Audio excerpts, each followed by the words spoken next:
దయాదాక్షిణ్య పూర్ణుడు, కృపా సత్య సంపూర్ణుడు, మన తండ్రిను రక్షకుడునైన యేసు ప్రభు వారి యొక్క ప్రశస్తమైన నామంలో దైవవాక్కు అనే ఈ అనుదిన ఆధ్యాత్మిక కార్యక్రమాన్ని వీక్షిస్తూ ఉన్న మీ అందరికీ కూడా నా యొక్క హృదయపూర్వకమైనటువంటి వందనాలు తెలియజేస్తూ ఉన్నాను. ఈ ఉదయకాలం ప్రభు మిమ్మల్ని ఆయన మేలులతో తృప్తిపరచాలని నేను సేవకురాలుగా కోరుతా ఉన్నాను.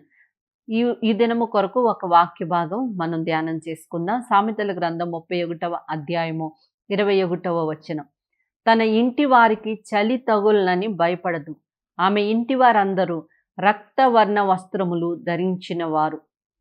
ఇక్కడ మనం చూస్తూ ఉన్నప్పుడు మరి ఈ సామెతల గ్రంథం 31వ అధ్యాయంలో ఉన్నటువంటి ఈ యొక్క స్త్రీ, ఈ గుణవతి అయినటువంటి ఈ యొక్క స్త్రీ గురించి మనం ఆలోచన చేస్తే ఇక్కడ 21వ వాక్యంలో రాయబడింది, ఆమె ఇంటి వారికి చలి తగులనని భయపడదు అని రాయబడింది.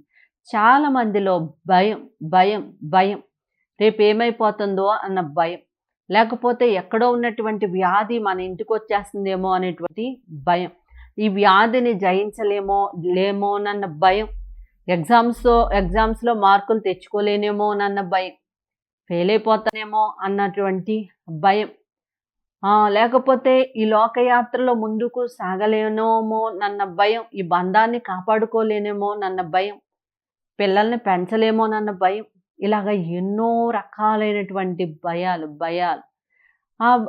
చాలామంది రేపొద్దున్న ఏదో జరిగిపోతుందేమో ముందే ఊహించుకొని భయపడిపోయే వాళ్ళు చాలామంది కనబడతా ఉంటారు. ఈరోజు సమాజంలో చూస్తూ ఉన్నప్పుడు అండి, సూసైడ్ స్పిరిట్ అనేది ఎక్కువ కనబడతా ఉంది మనకి. ఆత్మహత్య చేసుకుంటా ఉన్నారు. ఎందుకు ఆత్మహత్య చేసుకుంటున్నారంటే రేపేదో సమస్య ఉంది, దాన్ని లేనేమోనన్న భయం.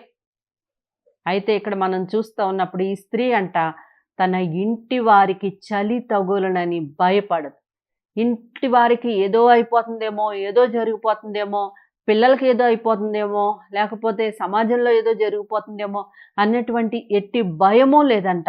ఆమె ఇంటి వారందరూ కూడా రక్తవర్ణ వస్త్రములు ధరించిన వారు అని వ్రాయబడి ఉన్నట్లుగా మనం చూస్తూ ఉన్నాం. దేవుని యొక్క వాక్యంలో మనం చూస్తూ ఉన్నప్పుడు ఆయన మరి 2వ తిమోతి పత్రిక 1వ అధ్యాయము 7వ వచనంలో రాయబడింది, ఆయన మనకు పిరికితనము కలిగినటువంటి ఆత్మను ఇవ్వలేదు అనేటువంటి మాట రాయబడి ఉన్నట్లుగా మనం చూస్తూ ఉన్నామండి.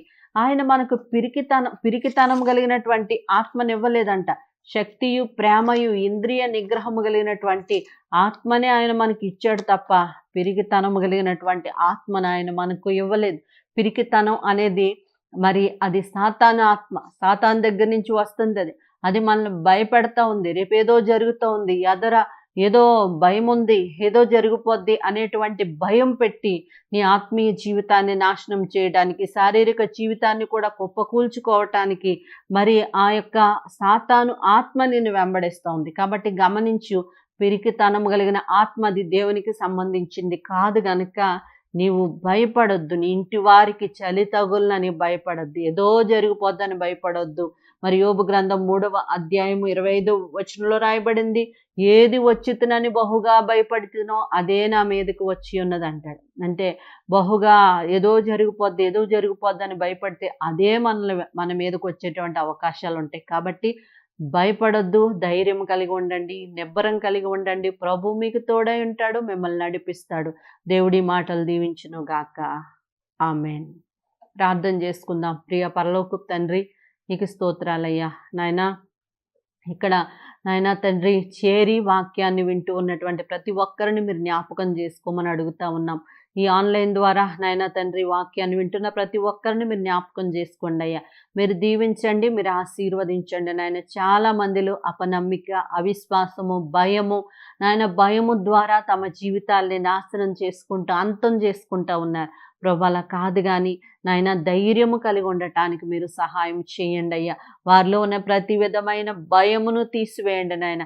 ఇంటి వారికి ఏదో జరుగుతుందేమో అన్న భయము వారిలోంచి తీసివేసి నాయన, నీవు తోడుగా ఉన్నావని, ఇమ్మానుయేలుగా ఉన్నావని, రక్షించుటకు సమర్థుడు అని నాయన ఉన్నటువంటి వాక్యపు వాగ్దానాలన్నీ జ్ఞాపకం చేసుకుని వారు ఏ పరిస్థితుల్లో ఉన్నా కూడా ధైర్యం తెచ్చుకోవటానికి సహాయం చేయండి. గాఢాంధకారపు లోయలో సంచరించినా కూడా ఏ అపాయమునకు భయపడను అనేటువంటి కీర్తనకారుడి యొక్క మాటలు జ్ఞాపకం చేసుకొని ధైర్యముతో విశ్వాసముతో ముందుకు సాగుటకు సహాయం దయచేయమని నజరేయుడైనటువంటి యేసు దివ్యనామంలో అడిగి వేడుకుంటూ ఉన్నాము తండ్రి. ఆమేన్.